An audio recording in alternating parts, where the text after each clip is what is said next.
Kodėl vokiečių tigrai sustojo, kai pirmą kartą pamatė jį? Kodėl žvalgybos pranešimai iš Vokietijos armijos vadino šį siluetą košmaru iš ateities? Kodėl nuotraukose darytose 45 metų pabaigoje šis tankas stovi šešėlyje, tarsi pats bijotų šviesos? Atsakymas į šį klausimą slypi ne Armor, ne patrankoje, o tame, kas vyko už sovietų karinės pramonės užkulisių paskutiniais karo mėnesiais. Vasaris 45.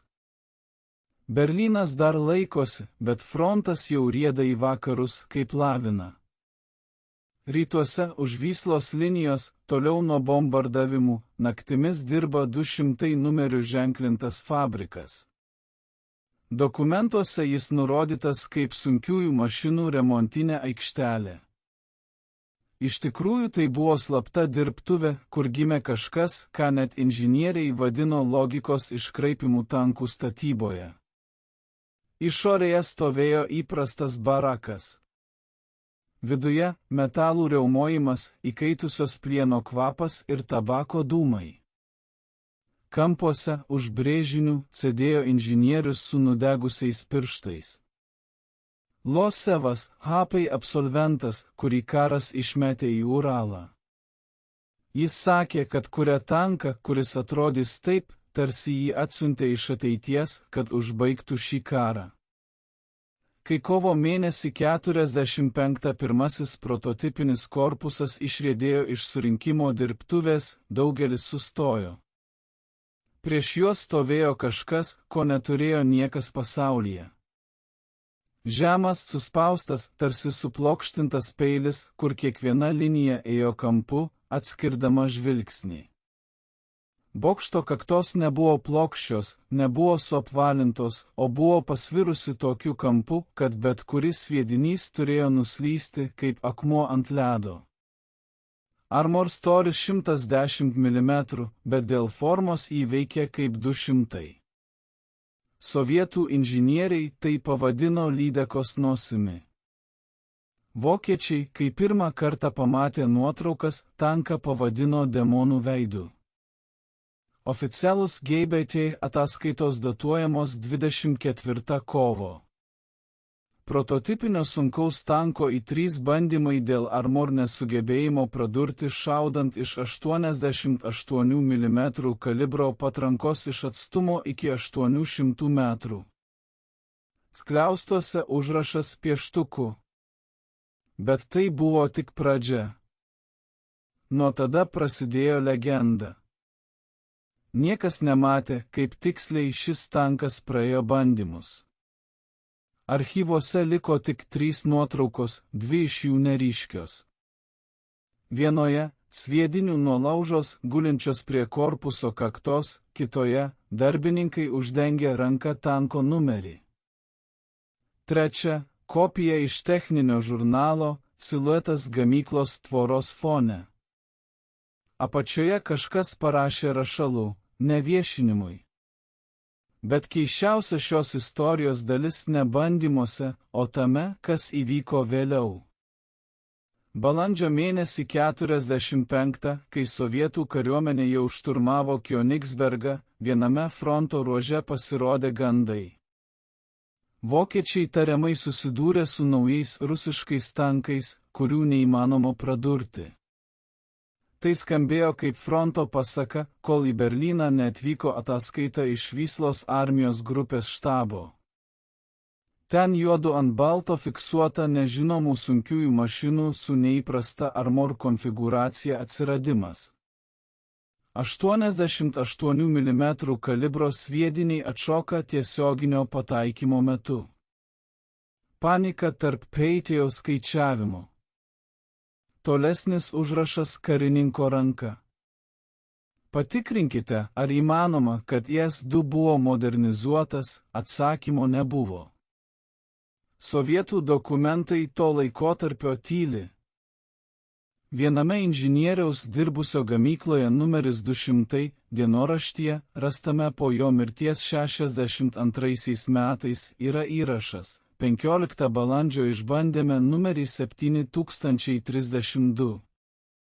Po trečiojo šūvio į korpusą vokiečių sviedinys tiesiog slystelėjo per šarvus, palikdamas tik įbrėžimą. Visi buvę ten susižvalgė. Kas nors tyliai pasakė, nepramušamas. Tačiau vadovybė liepė nesvarstyti. Kai karas baigėsi ir Berlyne įvyko garsus sąjungininkų paradas, pro Raudonąją aikštę Maskvoje praėjo tankų kolona. Tarp jų buvo 3 mašinos su neįprastomis kontūromis. Tų dienų nuotraukose matyti, kaip britų karininkai lenkėsi į priekį, tyrinėdami tanko priekinę dalį. Amerikiečių stebėtojai susižvalgė. Prancūzų karininkas Ata rašė užrašus. Bokšto forma keista, tarsi suprojektuota prieš mūsų kalibrus. Tai buvo S-3. Juos parodė pasauliui kelioms minutėms, kad vėl paslėptų. Tačiau iki šiol lieka klausimas, kodėl vokiečių tigrai iš tiesų negalėjo jo pramušti. Oficialiai S-3 nedalyvavo Antrojo pasaulinio karo mūšiuose. Vis dėlto yra dokumentų, rodančių priešingai. Berlyno archyve išliko protokolas apie tankų kuopos vado apklausą, vykusią 28 balandžio dieną 45 metais. Ant lapų ranka užrašyta, paminėtas koks nors plokščias IS, atmušęs 3 smūgius į priekį. Archyvo darbuotojas pabrėžė, galbūt kalbama apie ankstyvuosius S-3 bandymus prie Kestrino. Jei tikėti šiuo įrašu, S-3 vis dėlto pasirodė mūšio lauke ir tapo vieninteliu tanku, kurį vokiečiai priėmė už prototipą iš kitos epochos. Vienas iš tų įvykių liudininkų, buvęs 3-osios tankų armijos ryšininkas, prisiminė, kai mūsų pranešė, kad matė kažkokį naują rusišką tanką, kuris net po smūgių nesikūprino, mes nepatikėjome. Bet vėliau sugrįžo įgula su sugadintu artilerijos įrenginiu ir pasakė, ginklai bevertiai. Jis tarsi atstumė sviedinius. Tada tapo baisu. Ne todėl, kad jis šaudo, o todėl, kad jis nemiršta. Kažkas panašaus užrašyta ir sąjungininkų žvalgybos pranešimuose. Gegužės 45 britų agentas po slapyvardžiu Thorn išsiuntė pranešimą į Londoną. Berlyno pakraščiuose pastebėti nauji rusiški tankai, išsiskiriantys neįprastai žemų siluetų ir bokšto forma. Panašu, jų šarvai nepažeidžiami standartiniams vokiečių kalibrams. Tikslių duomenų nėra. Sovietų pusė atsisako komentuoti. Niekas iš vakarų ekspertų nežinojo, kas tai per mašinos. Tik keli sovietų inžinieriai suprato, kad mato naujos epochos, šarvuotos technikos eros pradžią, kur sprendžia ne šarvo storis, o jo geometrinė forma. Losifas rašė asmeniniuose užrašuose, kiekviena briauna, kiekvienas kampas apskaičiuotas, kad priverstų priešą abejoti, kad tigro patranka taptų beverčiu ne dėl metalo, o dėl baimės. Bet buvo ir dalykų, kurie nebuvo pasakojami net uždarose posėdžių metu. Gamyklos ataskaitose, datuotose gegužės 45 metais, yra frazė: pasirodo struktūrinės vibracijos korpuse šaudant iš 122 mm artilerijos. Reikia sustiprinti priekines sijas. Po šio parašas bandymų vadovo ir trumpas pastebėjimas raudonų pieštukų. Tik nesustoti. Reikia spėti parodyti Berlynui. Ir jie spėjo. Kai pirmieji iš 3 buvo pristatyti, karas jau baigėsi, tačiau jų atsiradimas tapo psichologiniu ginklu, apie kurį vėliau rašė. Tankas, kuris laimėjo, nepadaręs nei vieno šūvio. Tačiau tai, kas prasidėjo kaip jėgos simbolis, greitai tapo naujų klausimų šaltiniu. Kodėl nei viena iš mašinų parodytų parade neišliko originalo formoje? Kodėl pirmieji ataskaitos apie jų bandymus dingo iš gamyklos archyvo 68 metais? Ir kodėl vokiečių karininkai, pergyvenę karą po metų, teigė, kad matė šį tanką mūšyje? Kai kurie istorikai tai vadina sutapimu, kiti mistika. O vienas iš veteranų sovietinėje pramonėje, kai jo paklausė apie pirmuosius aistros bandymus, tik tarė: jei žinotumėte, kiek popieriaus vėliau sudeginome, nustotumėte klausti. Bet tai buvo tik pradžia. Vidury vasaros 45 metais, kai Europa šventė pergalę, Uralo regione nesėdėjo ramiai. Gamyklos numeris 200 dirbo visą parą. Iš centro atėjo nurodymas uždrausti bet kokią informaciją apie mašiną numeris 703. Po šiuo numeriu slėpėsi tas pats tankas, kuris vėliau buvo pavadintas I3. Viskas, kas susijęs su jo konstrukcija, bandymais, netgi brėžiniai, buvo slapta, kopijos sunaikintos. Tik keletas lapų išliko inžinierių asmeniniuose archyvuose, kaip atsitiktiniai liudininkai įvykių, apie kuriuos atrodė niekas neturėjo žinoti. 45 metais rudenį susirinkime karinio pramonės ministerijoje įvyko pokalbis, kuris vėliau buvo pavadintas nematomų ginčų. Vienoje pusėje konstruktoriai įsitikinę, kad aistros yra proveržis, kitoje kariškiai manantys, kad mašina per daug paslaptinga. Vienas iš generalinio štabo karininkų užsirašė savo dienoraštyje: mes gavome tanką, kuris prieštarauja dėsniams. Nei vienas skaičiavimas nepaaiškina, kodėl jis laiko smūgį.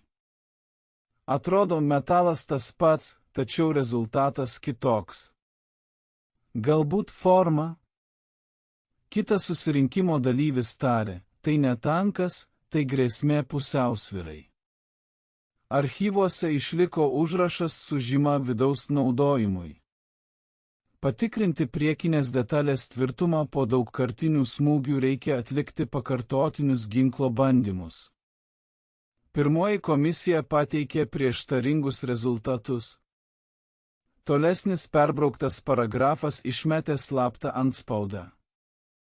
Viskas, kas susijęs su priekinės korpuso dalies, buvo apgaubta myslėmis. Gamyklos darbuotojai pasakojo, kad pirmose pavyzdžiuose šarvai po šūvių tapo skambiais, tarsi skleidžiantys garsą. Darbuotojai tikėjo, kad plienas yra gyvas. Inžinieriai fiksavo keistus mikroįtrūkimus, kurie atsirasdavo ir dingdavo patys.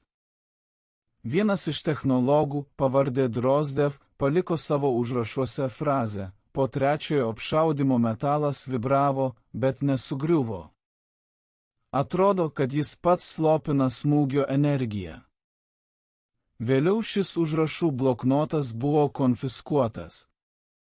Nuo 45 metų tankai pradėjo būti siunčiami kariuomeniai, tačiau neoficialiai buvo kalbama, kad pirmosios partijos vyko ne į frontą, o į uždarus poligonus, kur buvo atliekami papildomi patikrinimai.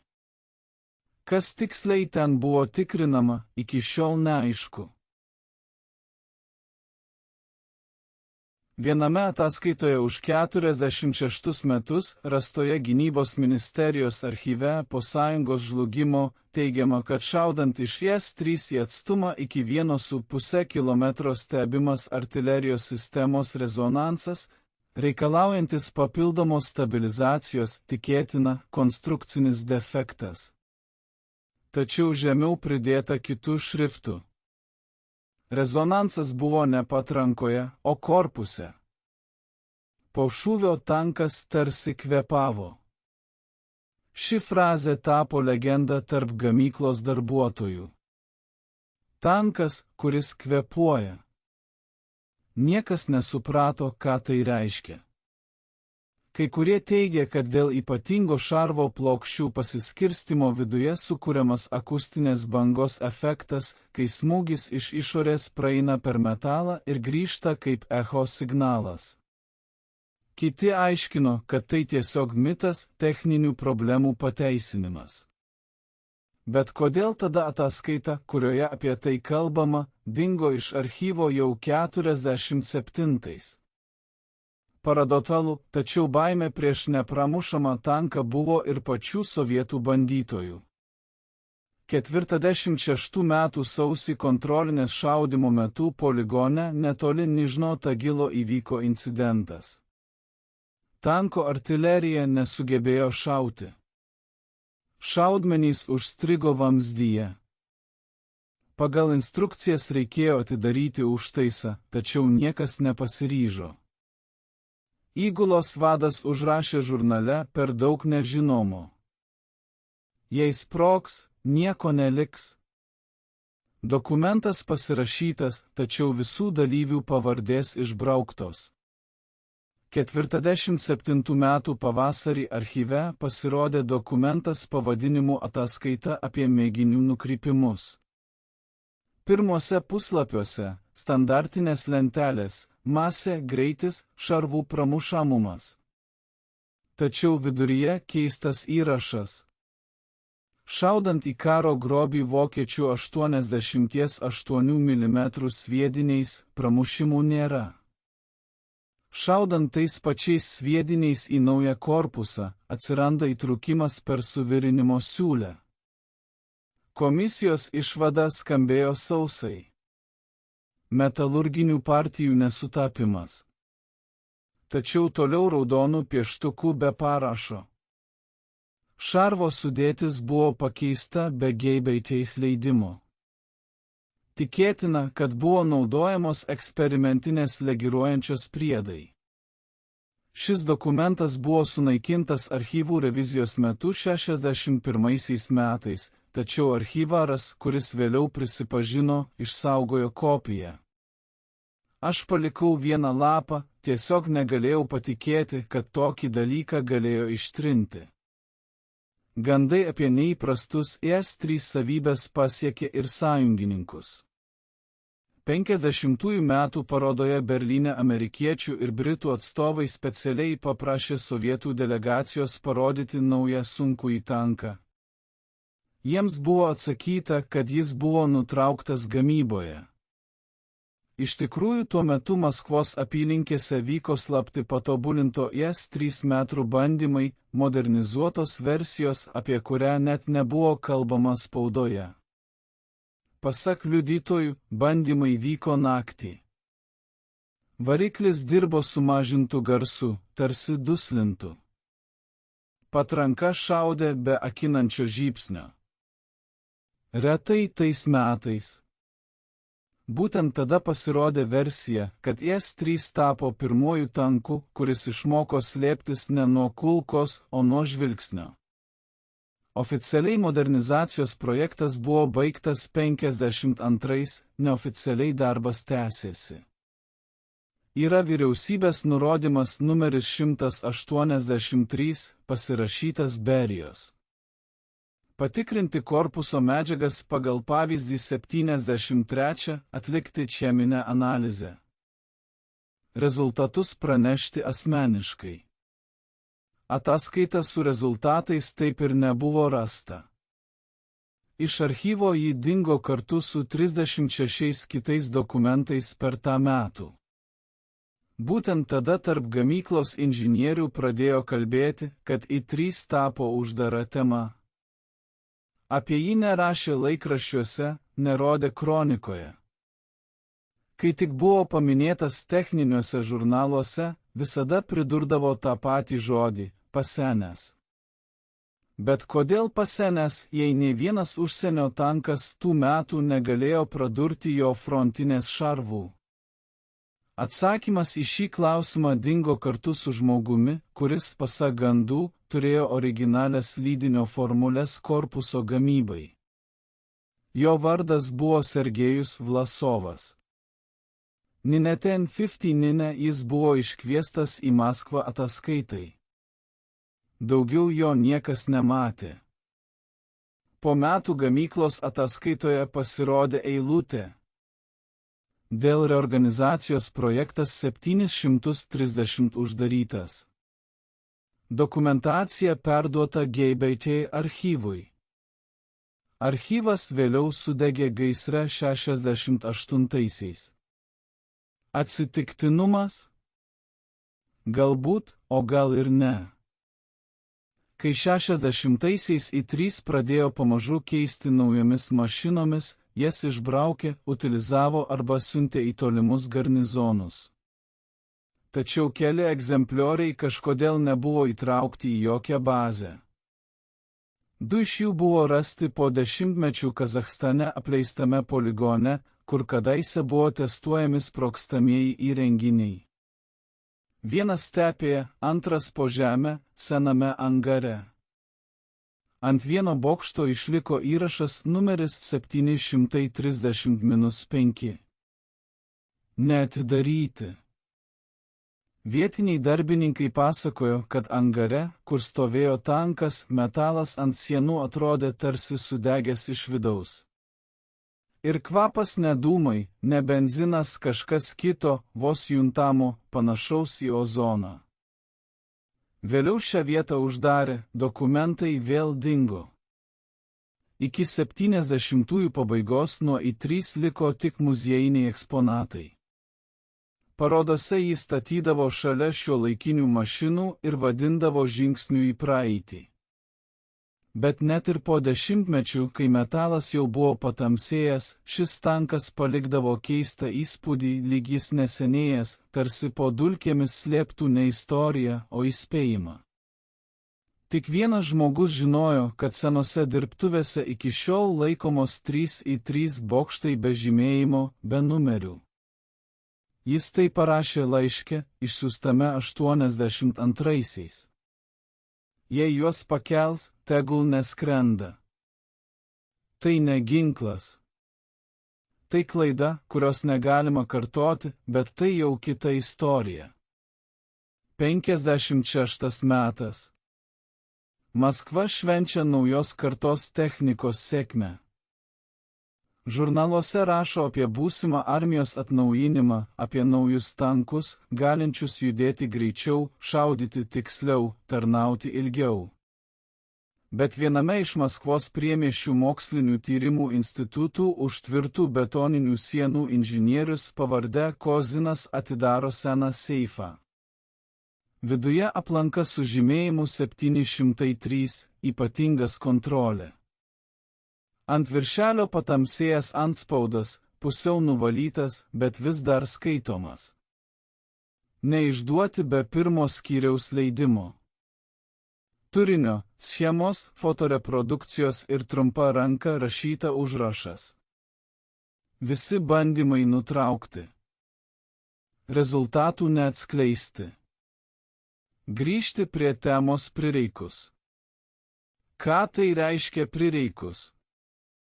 Tuo metu niekas negalėjo atsakyti. I3 buvo laikomas seniai išimtų iš gamybos. Pajėgos perėjo prie naujų serijų, pramonė persijungė į lengvesnės konstrukcijas. Vis dėlto, 50-ųjų metų viduryje tankas, kuris oficialiai jau buvo pasenęs, staiga vėl pasirodė biurokratiniuose dokumentuose. 25-57 metų spalio mėnesį slaptame krašto apsaugos ministerijos pranešime pasirodė keista eilutė. Buvo atliktas komisijos vizitas į objektą numeris 17, siekiant patikrinti metalinių konstrukcijų, pagamintų 70-ųjų modelio būklę. Paviršius nepasidavė standartiniam analizei, spektroskopijos rezultatai nesutapo su žinomais duomenimis. Praėjus savaitei dokumentas dingo iš bylos, o asmuo, pasirašęs ataskaitą, inžinierius Lebedevas, buvo perkelta į ministerijos dispoziciją ir greitai atleistas.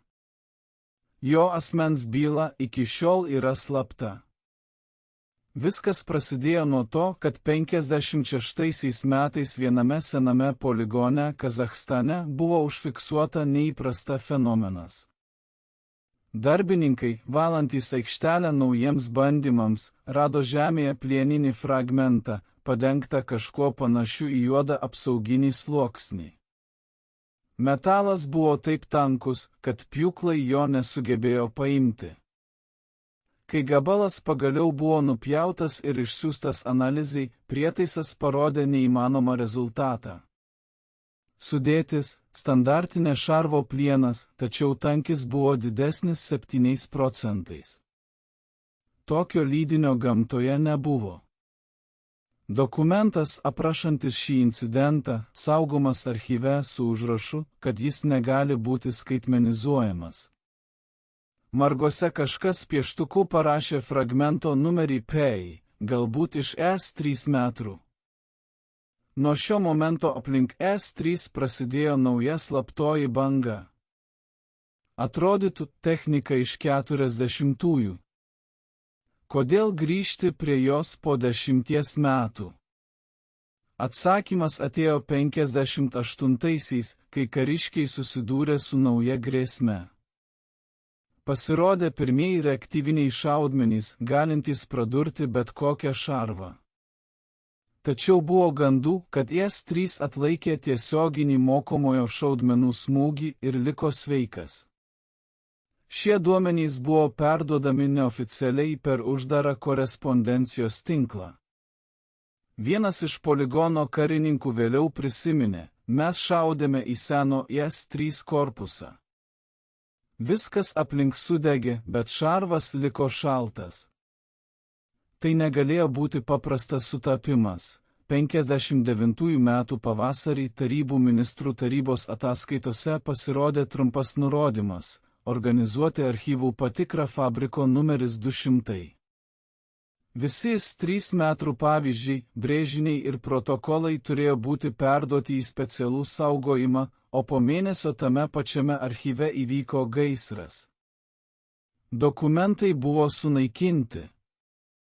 Pagal oficialią versiją tai buvo trumpas jungimas, tačiau gaisrininkai teigė, kad ugnis iškilo ne iš vidaus, o iš po metalinių spintelių, tarsi iš apačios. Ataskaitoje apie tai nebuvo paminėta nė žodžio. S3 korpuso liekanos buvo pristatytos į uždarą angarą Omske. Ten atvyko grupė iš 8 žmonių – inžinieriai, metalurgai, 2 specialiosios tarnybos karininkai. Po apžiūros jie sudarė aktą, kuriame buvo nurodyta, šarvų struktūroje stebimi kristalizacijos požymiai, neįprasti Marteno plienui. Molekulinė struktūra pasikeitė veikiant nežinomam faktoriui, tikriausiai spinduliuotei. Nei viena iš prielaidų nebuvo patvirtinta, tačiau faktas liko faktu. Seno tanko metalas elgėsi kaip gyvas. Praėjus 2 savaitėms komisija buvo išformuota, o visi jos nariai pasirašė dokumentą apie neskelbimą. 2 iš jų greitai dingo iš personalo sąrašų. 60-ieji metai tapo laikotarpiu, kai apie tanką I3 nustota kalbėti visiškai. Tačiau techniniuose žurnaluose tų metų pradėjo pasirodyti užuominos, straipsnis apie šarvų rezonansus, pastaba apie neįprastą plieno elgseną smūgio metu. Vienoje publikacijoje žurnalo Karinė mintis už 63 metus randama frazė: kai kurie šarvų tipai, sukurti pagal prieškarinės technologijas, demonstruoja energijos absorpciją iš sviedinio. Nėra parašo, tačiau stilius rodo, kad tai rašė kažkas, kas žinojo apie I3. 66 tankai šios serijos pradėti masiškai išrašinėti. Tačiau naktimis viename iš Uralo poligonų vis dar skambėjo šūviai. Oficialiai buvo tikrinami pasenę modeliai, neoficialiai lygino I3 su naujomis mašinomis. Liudytojas, buvęs bandymų vairuotojas, pasakojo po metų, kai šaudė iš naujos patrankos į senojo S3 korpusą, sviedinys tiesiog atšoko. Ant šarvo liko pėdsakai, tačiau įtrūkimų nebuvo. Tuo metu inžinierius pasakė, ne metalas, o veidrodis. o tada įsakė visiems tylėti. 1968 metais įvyko incidentas, kuris taip ir nepateko į spaudą. Poligone Semipalatinske sprogo amunicijos sandėlis. Oficialus paaiškinimas saugos taisyklių pažeidimas. Tačiau dieną prieš sprogimą ten buvo pristatytas I-3 iš gamyklos Nižnij Tagilyje, paskutinis iš išlikusių kovos pajėgių. Po sprogimo nuo sandėlio liko 2 aukštų gylio krateris, o nuo tanko tik bokštelis nušokęs 50 metrų. Tačiau bokštelio metalas nebuvo ištirpęs, jis tiesiog patamsėjo, tarsi suodžiais padengtas akmuo. Šio metalo fragmentas vėliau buvo išsiųstas į Maskvą į laboratoriją numeris D Gynybos mokslų akademijoje. Analizės rezultatai iki šiol nebuvo paskelbti. 70-ojo dešimtmečio pradžioje, kai viskas aplink kalbėjo apie naują technikos erą, kažkas vėl prisiminė I-3. Viename iš ginkluotės valdybos posėdžių akademikas Gordejev paklausė, kodėl medžiagos apie I-3 iki šiol nebuvo nutrauktos.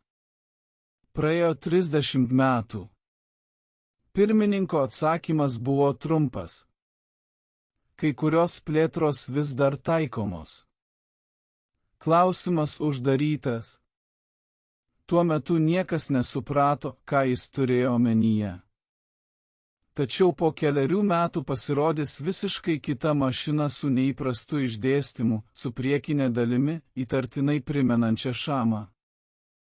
Ir jos dokumentacijoje bus eilutė, kad ji paremta sprendimais sukurtais 1945 metais.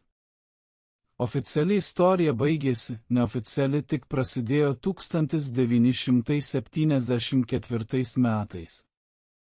Viename iš Maskvos archyvų technikas atsitiktinai rado aplanką su užrašu I-3 medžiagos apie akustinę apsaugą. Viduje keisti įrašai apie fazinius svyravimus korpuso veikiant išorės poveikiui. Ir dar viena eilutė, parašyta ranka. Neatverti esant pašaliniams. Rezonas negrįžtamas. Po savaitės aplankas dingo. 7-ajame dešimtmetyje šis tankas jau nebuvo ginkluotėje, tačiau kartais jis buvo minima kaip šešėlis, kaip simbolis kažko, kas nesuprantama. Kai kurie manė, kad S-3 tapo paskutiniu ryšiu tarp šarvų eros ir baimės eros, nes baimė prieš jį išliko net tada, kai pats tankas dingo. Bet ar jis iš tiesų dingo? 1979 vasarą. Buvo buvusiame karinėme archyve Sodų Kudrinskajos gatvėje tvyrojo dulkių, senų popierių ir drevo kvapas. Žurnalistui Sergejui Šachovui buvo skirtas 1 valandos laikas, kad peržiūrėtų deklasifikuotų dokumentų, susijusių su karo laikotarpiais, rinkinį medžiagą jubiliejiniam karinės kronikos numeriui. Tačiau tarp 10 bylų su įprastais žymėjimais I-2, S-100 kavė jo akys sustojo ties segtuvo, kuriame nebuvo pavadinimo, tik tvarkingai pieštuku užrašytas tekstas. 703 nepalikti be leidimo. Jis atsitiktinai jį atidarė. Pirmas lapas buvo beveik tuščias, tik specialaus svarbumo ženklas ir data, 4 tūkstantmetyje. Tolesniuose puslapiuose buvo schemos, lentelės ir keisti aprašymai. Korpusas atlaikė 3 tiesioginius pataikymus be pramušimo. Užfiksuota medžiagos struktūros pokyčių po apšaudymo. Analizė nedavė rezultatų. Marginalijose mėlyna rašiklių neinformuoti spaudos, patikrinti versiją apie akustinį energijos smūgio nukrypimą. Sergejus nesuprato, ką tai reiškia, bet jautė, kad pataikė į kažką, apie ką seniai stengėsi pamiršti. Po savaitės jis gavo pažymėjimą į centrą archyvą gynybos ministerijoje formaliai straipsnio apie sovietų tankus pabaigoje karo paruošimui. Neoficialiai jis ieškojo mįslingo 703 paminėjimo. Kuo giliau jis naršė dokumentuose, tuo daugiau keistenybių rado. Sektuve, kuriame turėjo būti ataskaitos apie bandymus, buvo tuščia. Vietoj puslapių tik kartoninės įdėklai su užrašu. Dokumentai buvo konfiskuoti 17-osios MVB 959. Vienas archyvaras, vyresnis žmogus nusidėvėjusiame uniformoje, tyliai pasakė: "Ar jūs apie IS-3? Taip, nerekomenduoju. To nėra ir niekada nebuvo." Ši frazė skambėjo beveik kaip grasinimas. Sergejus užsirašė užrašų knygelėje, kodėl to nebuvo, jei yra ataskaitos. Netrukus jo susidomėjimas pradėjo kelti dėmesį. Trečią vizitą į archyvą jau stebėjo. Skaitymo salėje pasirodė vyras civilių, kuris naršė šalia esančias bylas, bet kiekvieną kartą žiūrėjo per petį. Išeinant prie Šachovo priėjo budintysis ir sausai tarė: "Jūsų prašymas anuliuotas. Medžiagos perduotos patikrinimo skyriui." Šiuo tyrimas galėjo baigtis, jei ne viena atsitiktinumas. Rugpjūčio pabaigoje Sergejus gavo laišką be grąžinimo adreso.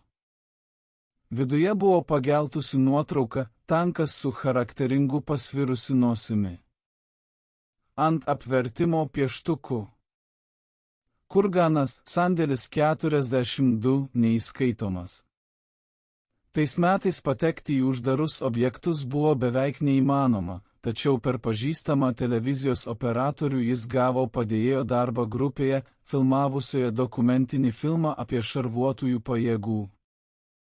Komandiruotė į Kurganą formaliai dėl kronikos filmavimo, realiai dėl keistos nuotraukos patikrinimo. Sandėlis 42 buvo 20 km nuo miesto, buvusio karinio poligono teritorijoje. Pasvirę vartai, sargybinis su nusidėvėjusiu ženkliuku, lentelė, įėjimas griežtai pagal sąrašą. Kai grupė išvyko, Sergejus liko, apsimetęs, kad pamiršo krepšį. Po kelių minučių jis pateko vidun. Angaras buvo didžiulis ir tamsus. Pusiau tamsoje matėsi daugybė mašinų siluetas, bet tolimesnėme kampe stovėjo kas nors kita. Ne kaip muziejaus eksponatas, ne kaip maketas, lyg gyva. Žemas korpusas, lygus, beveik be siūlių. Bokštas su ta pačia forma, apie kurią jis skaitė ataskaitose. Nušlifuotos linijos, einančios žemyn, tarsi sujungtos su šarvais. Ant korpuso kaktos vos matomos raidės I-3734. Jis priėjo arčiau. Metalas buvo keistas, nesurūdijęs, neblizgus, tarsi nublizgintas laiko. Ir pats nepaaiškinamiausias dalykas, liečiant jis buvo šiltas. Sergejus viską užsirašė į bloknotą, nufotografavo, tačiau jau prie išėjimo jį sustabdė. Du vyrai pilkais apsiaustais be jokių įgaliojimų, be dokumentų. Vienas pasakė trumpai: "Atiduokite nuotraukas." Tai nespausdinimui. Jis nesiginčijo, bet vieną juostą paliko striukės pamušale. Po mėnesio Šachovą pakvietė pokalbiui. Ten, kur jį tardė, nebuvo lentelių ir iškabų. Klausimai buvo užduodami ramiai, mandagiai, bet tonu, nuo kurio širdyje darydavo šalta. Kur matėte šią tanką? Kas jums davė nuotrauką? Su kuo dar kalbėjote? Jis bandė atsakyti išsisukinėdamas. Tada vienas iš pareigūnų padėjo ant stalo pažįstamą segtuvą, tą patį, su užrašu 703, ir tarė: "Jei norite žinoti, kas tai buvo, pamirškite. Tai ne jūsų medžiaga." Daugiau šią temą jo neįleido. Praėjo metai. 8-ojo dešimtmečio pradžioje Šachovas jau dirbo kitame žurnale, rašė apie kosmosą, pramonę, tačiau ne apie karą. Kartais gerdamas su kolegomis jis prisimindavo istoriją apie tanką. Kartą pasakė, aš tada ne viską atidaviau. Man liko viena kopija. Ir pridėjo tyliai. Ten buvo tikros parašai. Vienas inžinierius Losevas, antras Vlasovas, trečias nežinomas. 3 pavardės, 3 parašai, 3 skirtingos rašalo žymės. Vienas mirė XIX amžiaus 49-aisiais, kitas dingo 59-aisiais, trečias neegzistavo jokiuose gamyklos sąrašuose, tačiau visi 3 pasirašė dokumentą pavadinimu Eksperimentas 703 ir rezultatai fazinės stabilizacijos. Ką tai reiškia, niekas nežinojo. Ataskaitos pabaigoje buvo frazė: tankas parodo savireguliacijos efektus po smūginių apkrovų. Tęsinys: pavojinga. Projektą uždaryti. Po to Sergejus daugiau nesistengė nieko publikuoti, tačiau neilgai trukus iki savo mirties 19-aisiais jis išsiuntė vokę vienam jauname istorikui mechanikui, kuris dirbo su šarvuotosios technikos archyvu.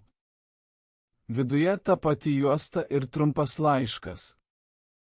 Jei nuspręsi atidaryti, nedaryk to vienas.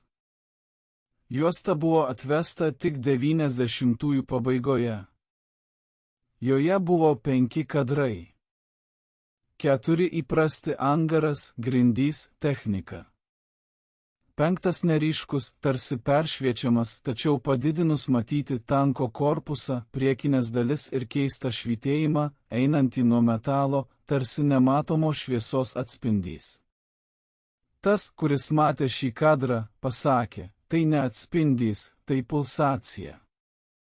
Po to nuotrauka dingo, o žmogus, kuris išvystė juostą, atsistatydino ir išvyko iš šalies.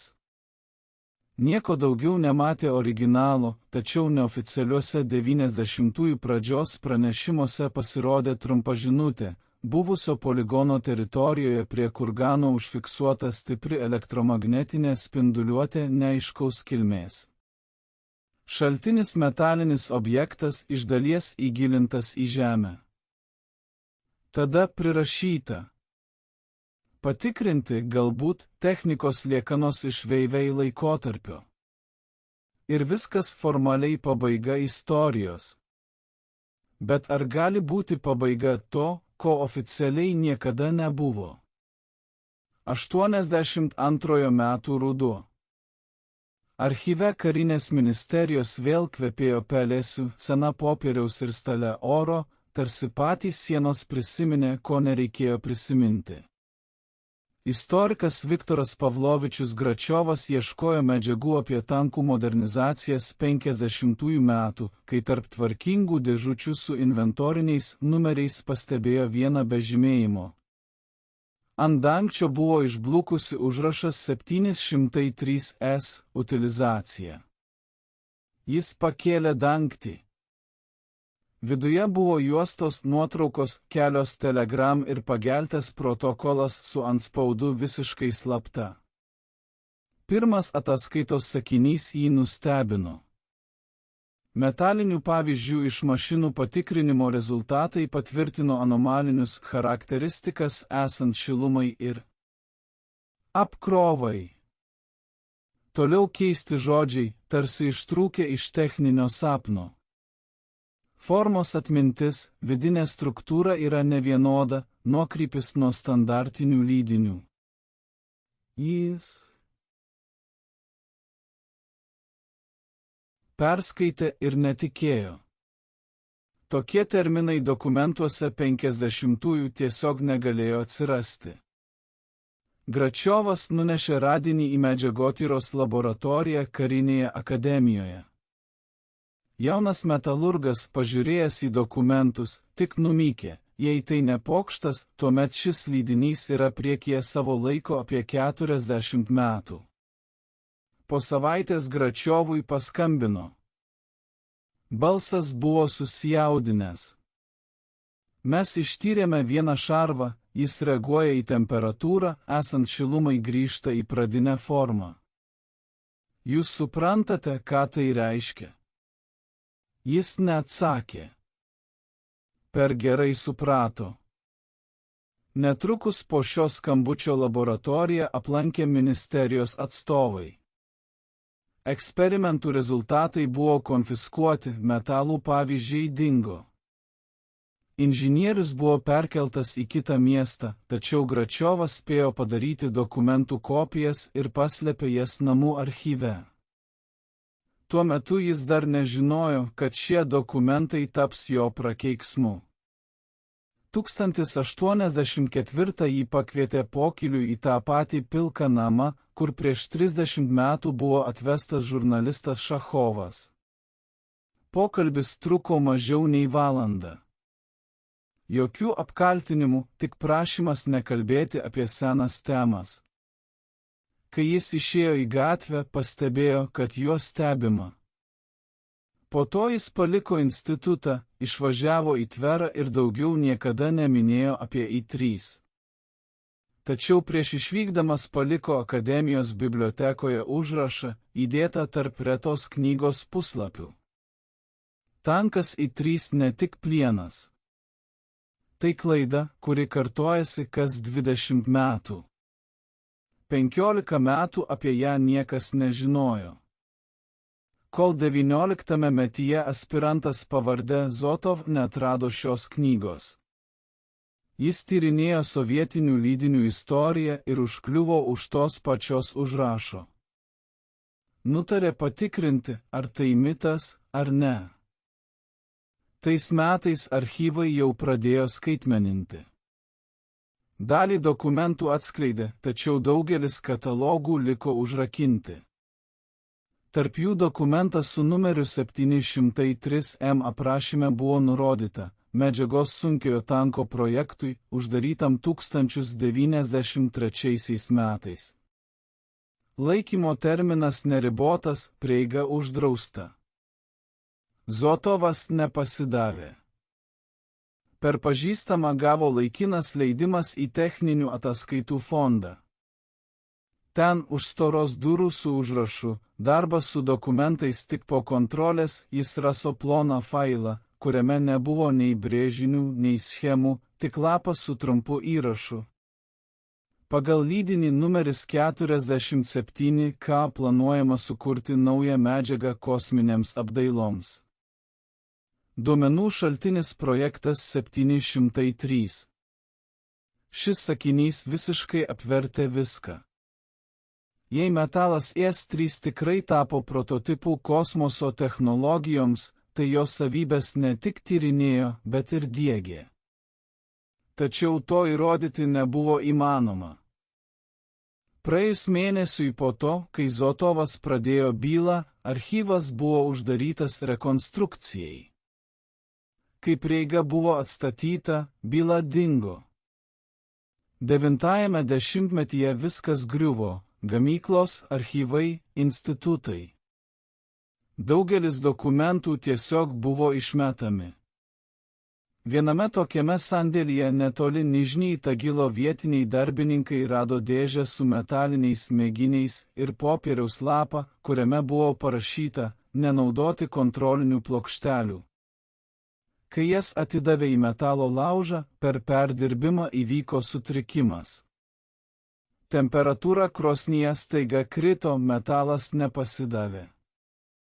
Darbininkai juokavo, kad nepjaunama plienas tarsi gyvas. Niekas nesuprato, ką jie iš tiesų perdirbo. 9-ųjų pabaigoje iš S3 istorijos liko tik nuotraukos muziejuose ir trumpi įrašai žinynuose. Tačiau kartais kas nors prisimindavo. Ataskaitose apie karinius bandymus pasitaikydavo žodžių ypatingo tvirtumo medžiagos. Geometrinė šarvų struktūra, savaime stiprėjanti konstrukcija. Kiekvieną kartą šalia mirgėjo skaičius 703. ir kiekvieną kartą po kurio laiko dokumentas dingo. Paskutinis pėdsakas pasirodė 9-ajame dešimtmetyje, tačiau ten mums eiti negalima. Oficialiai viskas baigėsi 9-ajame dešimtmetyje, o neoficialiai S3 taip ir liko šešėlių, einančių per dešimtmetį. Mašina, kurios negalima sunaikinti, nes ji iš pradžių nebuvo tik mašina. Kartais senose poligonuose, kur kadaise šaudė jo ginklai, randama plieno fragmentų. Po saule jie spindi keistai matinio blizgesio. Kai prie jų prisiliečiama, atrodo, kad metalas dar išlaiko šilumą, ir niekas nežino, kas viduje, nes niekas daugiau nebesiryžta pjauti šio metalo. 99 metų vasaris buvusio tankų remonto gamyklos teritorijoje Podomske buvo ruošiamasi senų cechų demontavimui. Pastatai, pastatyti dar 4-ajame dešimtmetyje, seniai stovėjo apleisti, langai išdaužyti, lubos įgriuvusios, sienos prasiskyrusios. Rangovai ketino išvalyti teritoriją naujam gamybos procesui, tačiau vienas iš darbininkų kasinėdamas su grandikliu griuvėsiuose, užkliuvo už metalinių durų be rankenos, be lentelių, įaugusių į betoną, tarsi jų nebuvo atidaryta dešimtmečiais. Kai buvo atidarytas angas, viduje pasirodė kambarys be langų, su patamsėjusiais sienomis ir aliejaus kvapu. Kambario viduryje buvo dėžė. Ant dangčio matėsi 2 aiškiai įskaitomos raidės 703. Grąžinimas į archyvą. Dėžėje buvo dokumentai, seni trapi lapai, pageltę, užrašyti rašomuoju šriftu. Viršuje buvo protokolas iš 153 metų kovo apie bandymų sustabdymą dėl produkto 703. Po jo buvo keli priedai su skaičiavimais, lentelėmis, schemomis ir pagaliau trumpa be parašo užrašas. Niekada nenaudoti. Tai ne šarvai, tai apvalkalas. Jis įsimena smūgį. Darbininkai perdavė dėžę apsaugai, o po dienos į gamyklą atvyko žmonės iš Maskvos.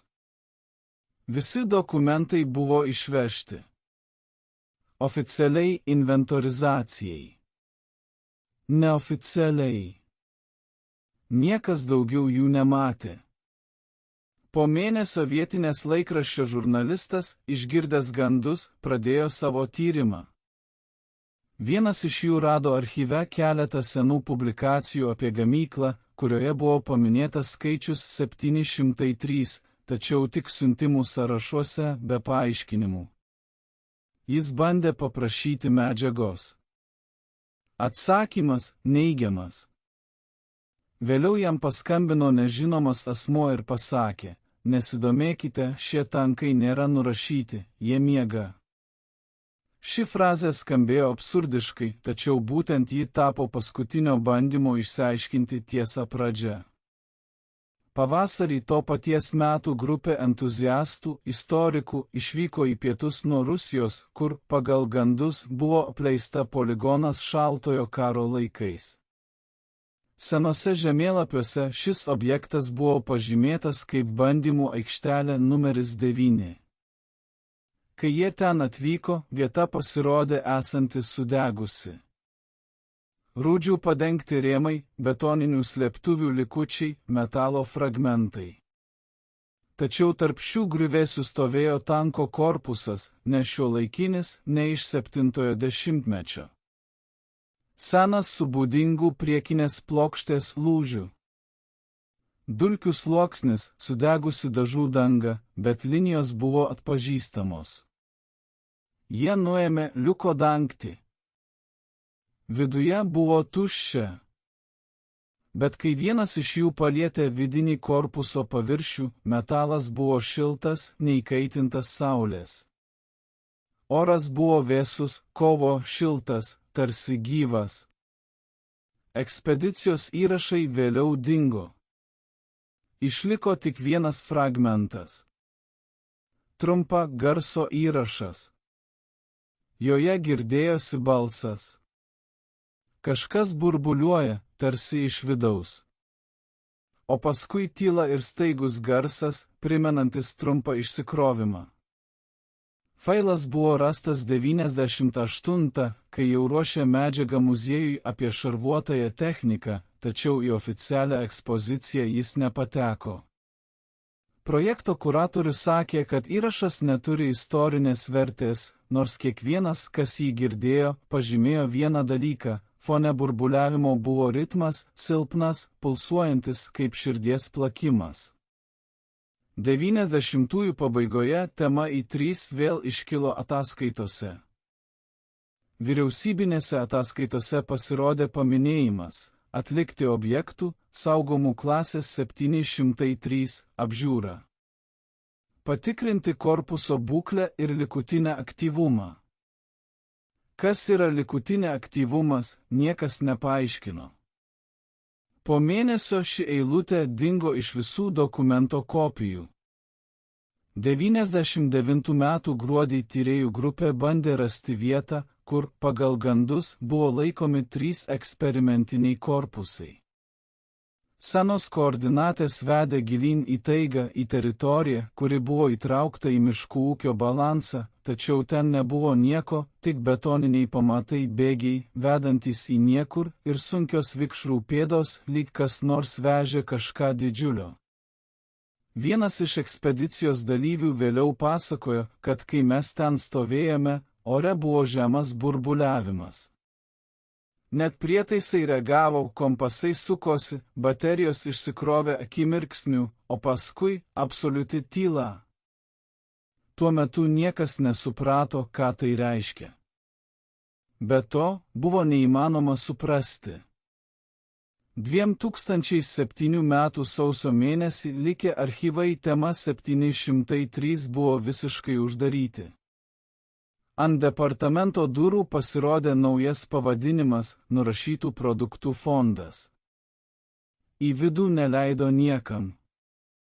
Naktį, kai švietė dujos iš vidaus, kaip sakė sargai, kartais pasigirsdavo keistas metalinis skambėjimas, retas, gilus, tarsi kas nors liesdavo plieninę plokštę iš vidaus.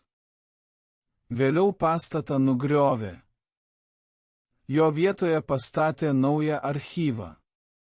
Be langų, be iškabų. Tik betoninė struktūra, apsauga ir kodinės durys. Vieną iš šaltų vakarų sargas, dirbęs ten pastaruosius metus, papasakojo kaimynui, kad girdi garsą panašų į vikšrus. Kurčias, monotoniškas, dingstantis gilyn į žemę. Kai tas atėjo patikrinti, nieko nebuvo, tik žemė po kojomis vos juntamai vibruodavo. Apie tai ataskaitose nebuvo rašoma. Ne todėl, kad bijojo, tiesiog žinojo, kad tai beprasmiška. Kas patikės, kad tankas, sukurtas 45-aisiais, gali triukšmauti po žemę po pusės šimtmečio? Kodėl vokiečių prieštankinių ginklų skaičiavimai vadino jį nepasiduodančiu? Kodėl grupės Šiaurės armijos ataskaitose pasitaiko žodis panika, nors kalbama apie įgulas, kurios išgyveno 100 kilometrų ugnies? Atsakymas slypi detalėse, kurios paprastai nepatenka į vadovėlius. Vokiečių sviedinys, iššautas iš 88 mm kalibro patrankos, susidūręs su įstrio kaktos nesukeldavo įprasto įdubimo. Jis pasukdavo į šoną, palikdamas metalinį įbrėžimą, tarsi nagas per stiklą. Žmonės prie ginklų girdėjo neįstrigusios armorios skambėjimą, o svetimą garsą, kurčią spraktelėjimą, po kurio mašina tęsė judėjimą, tarsi nieko neįvyko. Ir jei artileristui nėra pergalės garso, tai nėra ir pergalės. Baimė gimdėsi ten, kur fizika nustojo atitikti lūkesčius. Vokiečių karininko surasto Berlyno archyve po karo apklausos stenograma susideda iš trumpų frazių: matėme naują sunkų, šaudėme 3 kartus. Jis nesustojo, pasuko kampu. Vadas įsakė keisti poziciją. Apie stebuklus nekalbėjo, bet buvo aišku, kad tai ne armorija, tai geometrija. Lape pieštukų psichologinis efektas maksimalus. Sausi žodžiai apie žmones, kurie pirmą kartą gyvenime pamatė, kad jų absoliutus kalibras nieko nesprendžia. Visi, kurie studijavo vidaus dokumentaciją apie gaminį 703, atėjo prie vienos ir tos pačios frazės – forma dirbo vietoj storio. Šamų nosis nebuvo puošnus kaprizas. Jis uždengdavo silpnasias vietas, darė neįmanomų normalų susidūrimo kampą, paversdavo tiesioginį smūgį slystant. Oficiali vienos iš komisijų ataskaita lygiai viena pusė. Tikimybė, kad kaktos korpusas bus pramuštas esant atstumams iki 1000 metrų maža. Pagrindinė priežastis nepalankus susidūrimo kampas. Šaudant tą pačią galę iš kito kampo gali atsirasti įtrūkis palei siūlę. Iš apačios svetimas rašysena. Įtrūkis dingo pakartotinio šildymo metu.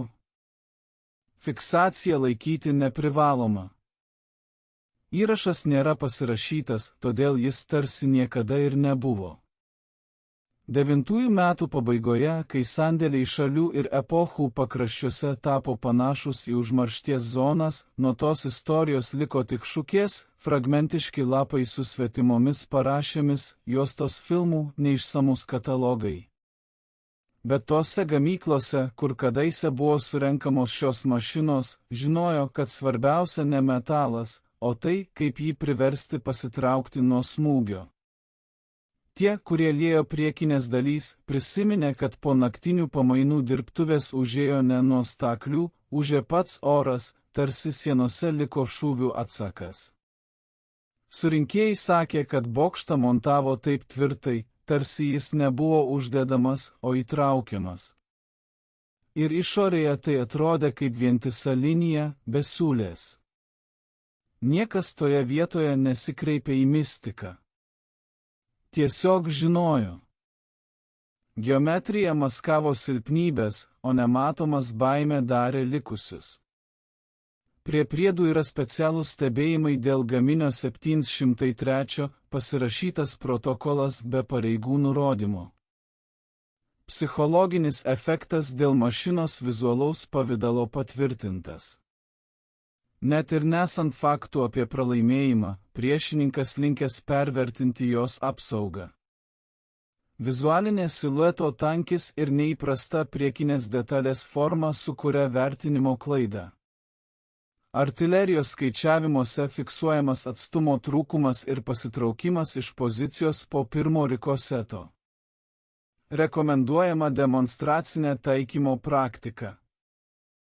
Nėra nei pavardžių, nei datų, bet iš konteksto matyti. Pabaiga 45. Ir dar viena eilutė, kuri vėliau bus cituojama.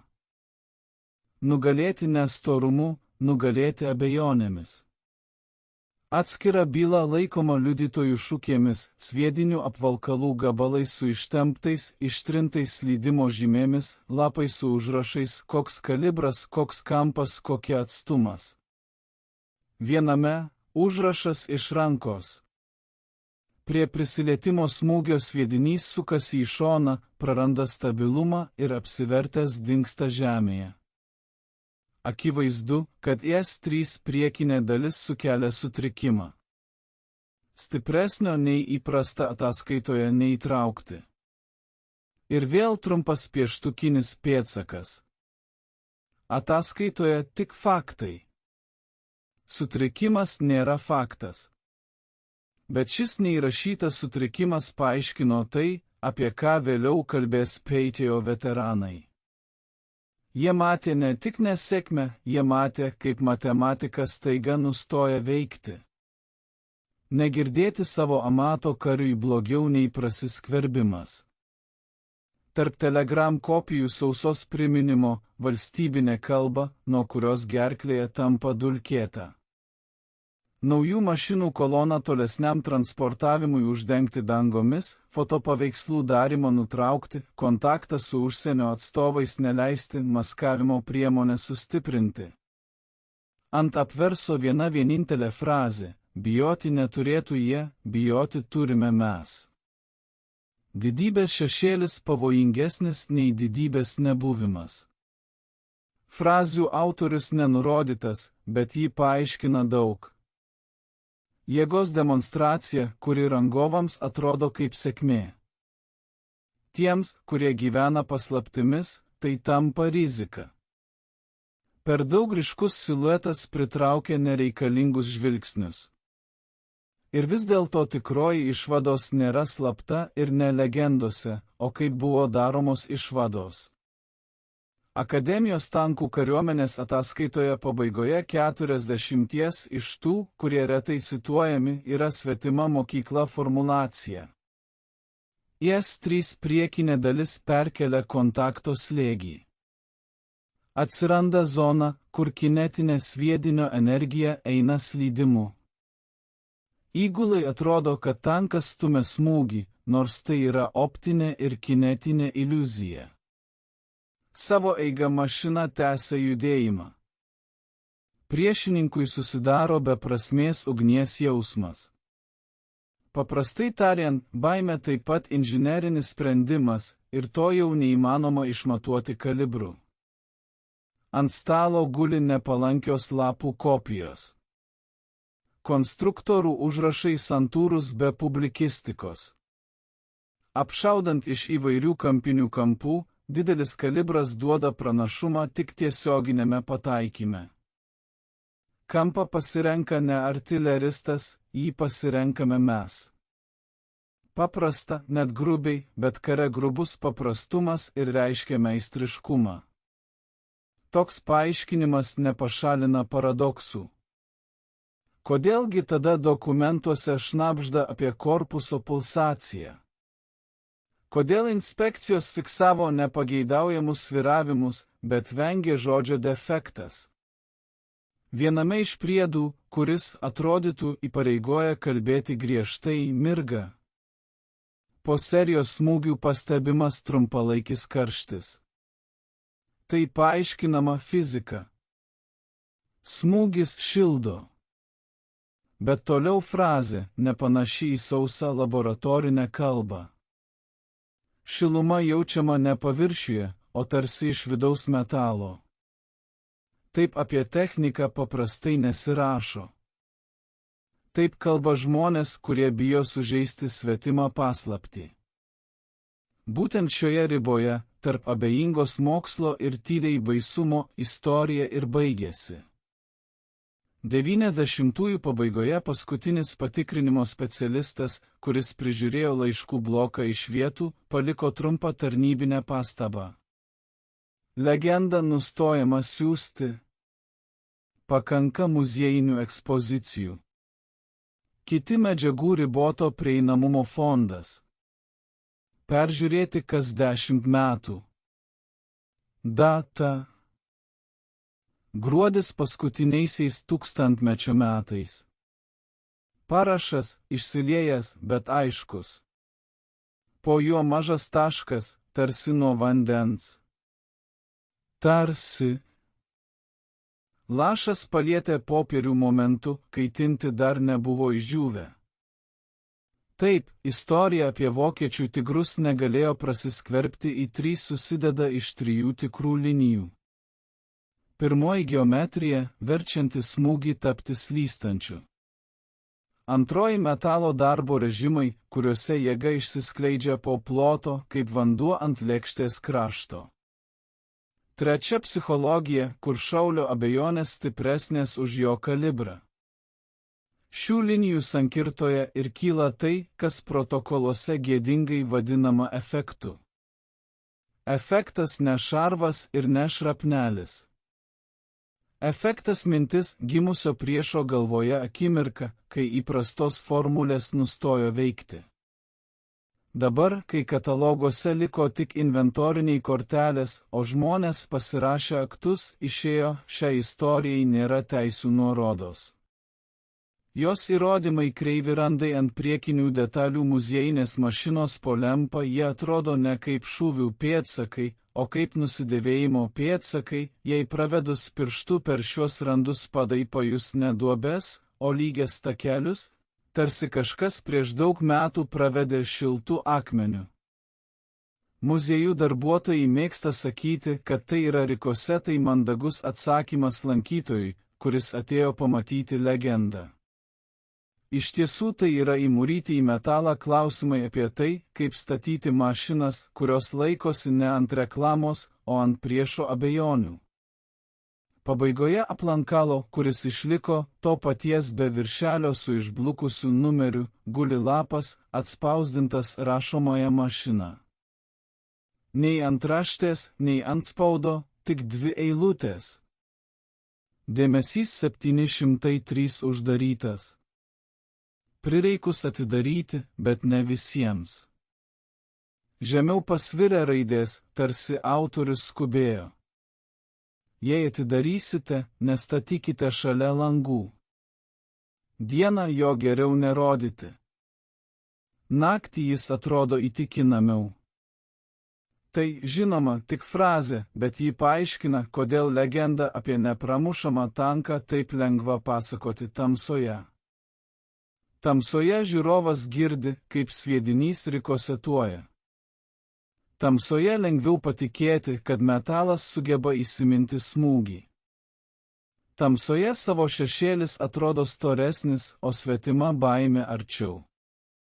Ir štai paskutinis, kas liko. Trumpas laiškas be parašo, rasta vokelyje tarp kitų. Vokiečiai sėdėjo iš baimės ne dėl sviedinio. Juos išgąsdino tyla po šūvio. Tyla reiškia, kad tankas nemirė. Jis eina, o tu nežinai, kur bėgti. Ir šiuo momentu viską nusprendžia ne kalibras, o tas, kas pirmas pamirks. Už šios frazės laiške nėra nei taško, nei datos. Popierius nutrūksta viduryje eilutės, tarsi jis būtų išplėštas iš užrašų knygelės. Apačioje matosi piršto pėdsakas, kaip maža šešėlis, likęs ant balto. Toliau nėra nieko, nei parašo, nei antspaudo, nei naujo lapo. Toliau tik tai pauzė, kurioje girdėti, kaip kur nors už sienos labai tyliai, visai negirdima tiems, kurie nežino, ką klausyti. Vėl pasirodo pažįstamas tylus šuolys.